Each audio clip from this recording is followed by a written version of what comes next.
Greetings, wise ones. It's Melissa from 8th House Wisdom, and I'm back with the August installment of my Universal Laws series. We're on law number 8, and that law is the law of forgiveness. And here at the end of August is such a perfect time for us to be discussing aspects of the law of forgiveness. There's so much going on in the world right now.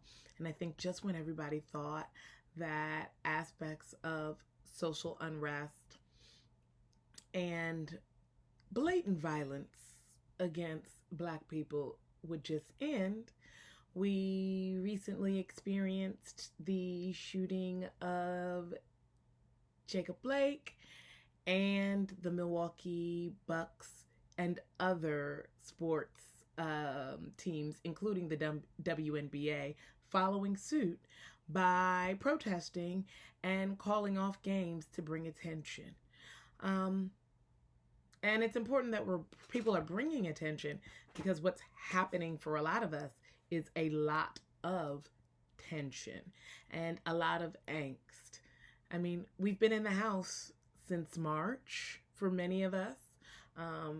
If you have the ability to do so.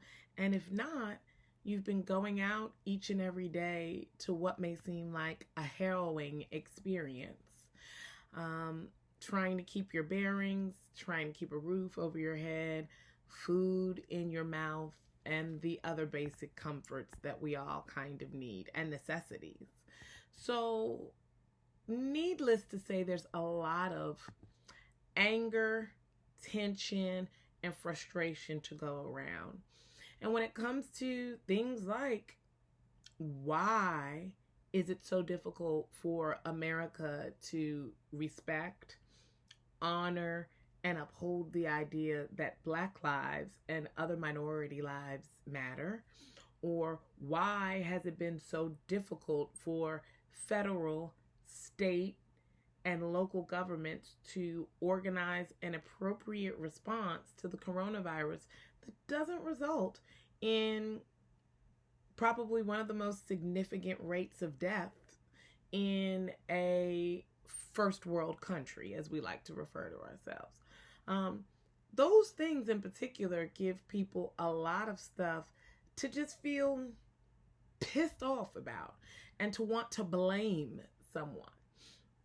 But part of the reason and the way that we got here is because our hearts, our minds, our spirits, our country is full of hate.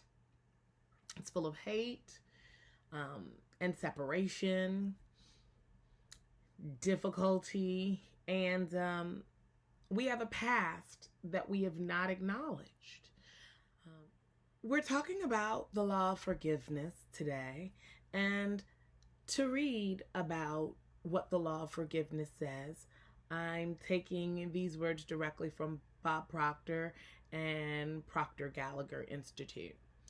The law of forgiveness states that we must learn to accept our own mistakes and letting go of it completely. We've got to realize that even if we've done something wrong or someone had done something bad to us, we can't always hold on to it.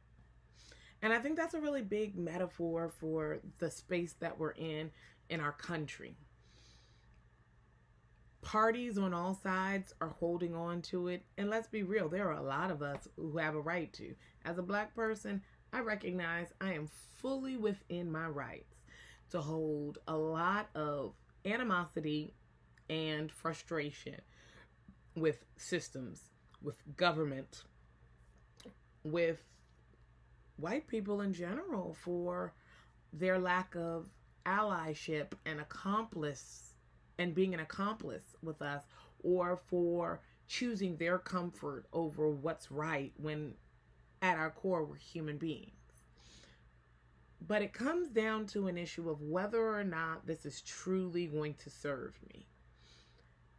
And it makes us have to go back to the other previous laws that we think about universally. the law of compensation, the law of thinking, the law of attraction. Holding a negative vibration filled with unresolved pain and difficulty and wanting to spit vitriol at people. Again, I'm not knocking black folks for doing it because I understand that's what's going to happen.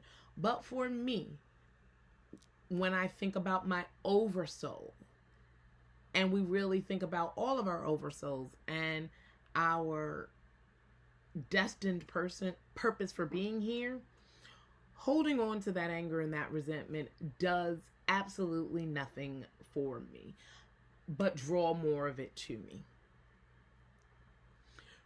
Forgiveness does not mean that I forget what you've done. I'm not an idiot. I'm not going to forget the series of unjust things that have happened to my people in this country. But it does mean that as a highly calibrated vibrational tool, and that's what I believe we are as human beings, specifically our human body, I am not choosing to tune in to the radio station frequency of fuck you, I hate you, you suck, and broadcast that on a 24-hour basis. Just not a good look. There's definitely a time and a place for purging, for acknowledging that frustration, but the only way out is through. Holding on to these resentments don't help. Taking a beat from what the sports teams just did this week by pausing and refusing to play their games, that brought a level of attention. So that was not done with malice, and it's a way to be constructive with our actions and with the power and the voice that we have. Not everybody is on a sports team. Not everybody is visible at an active level, at a national level, and can impact people in that way. But when given that voice, I'm glad to see that there were people who have. And when we think about and reflect on what we need to be doing for ourselves individually, we have to think about being the change that we want to see within the world. As a Black person, I am probably triggered multiple times a day by the things that show up on the news, by yet another instance of degradation or mistreatment of my people. Even further triggered because at the time of recording this, just got word that Chadwick Boseman, a fellow Howard alum, and at present a symbol of like just Black excellence and being a Black king, that this man suffered for 4 years with stage 4 cancer, didn't even tell anybody, and has passed away. So there's just a lot of anger that we have right now. But we've got to find ways to channel that and to utilize the powerful, constructive emotion that anger is in a way that will seed a positive future for us. And since our country has not aligned itself like Germany or South Africa in aspects of restorative justice, truth and reconciliation councils, teaching the accurate history of what has happened to the descendants of Africans and enslaved people in this country and how that directly ties into what happens today, we have to take that on ourselves. But in order to be able to effectively take that on and make sure that this level of knowledge is accepted and proliferated in the way that it needs to take hold, we have to forgive the people who have blocked this at every turn. I didn't say forget. We need to forgive them so that our energy is not coming in super hot and dissonant to people who need to hear this message but are resistant. And we truly need to model the way this is done, so that instead of the belief that the change is going to come from the top down, it's going to go from the bottom up. I think if there's anything that 2020 has taught us, it's that government and systems, including global systems, don't really have all of the answers. Now, I'm not going to say some people don't have more answers than us. I mean, New Zealand and Australia and a couple other places, South Korea, they clearly seem to have some of this stuff systemically with the pandemic figured out much better than we did.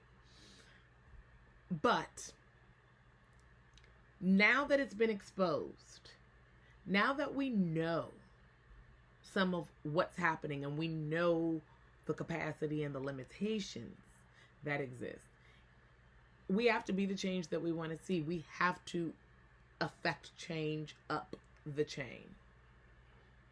And so the first key to doing that in a space of great frustration, social unrest, and uncertainty is to do things that help you to release a hardened heart. And that's the act of forgiveness.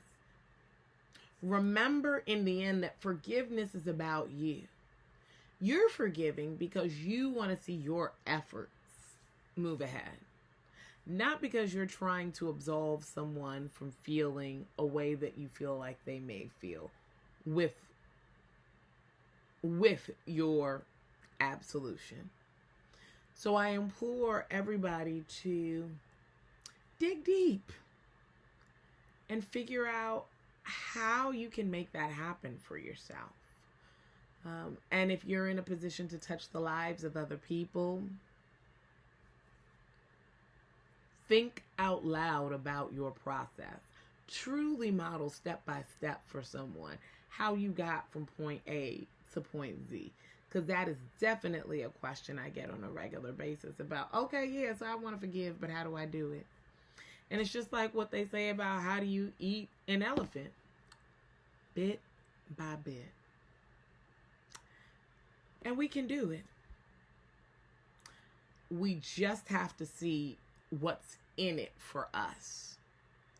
And what's in it for you for forgiveness is truly freedom and the ability to remove anything from your energetic vibration that would block that which you are trying to call in. So, with that said, I'm signing off, sending each and every one of you all light and love. Until next time, take care.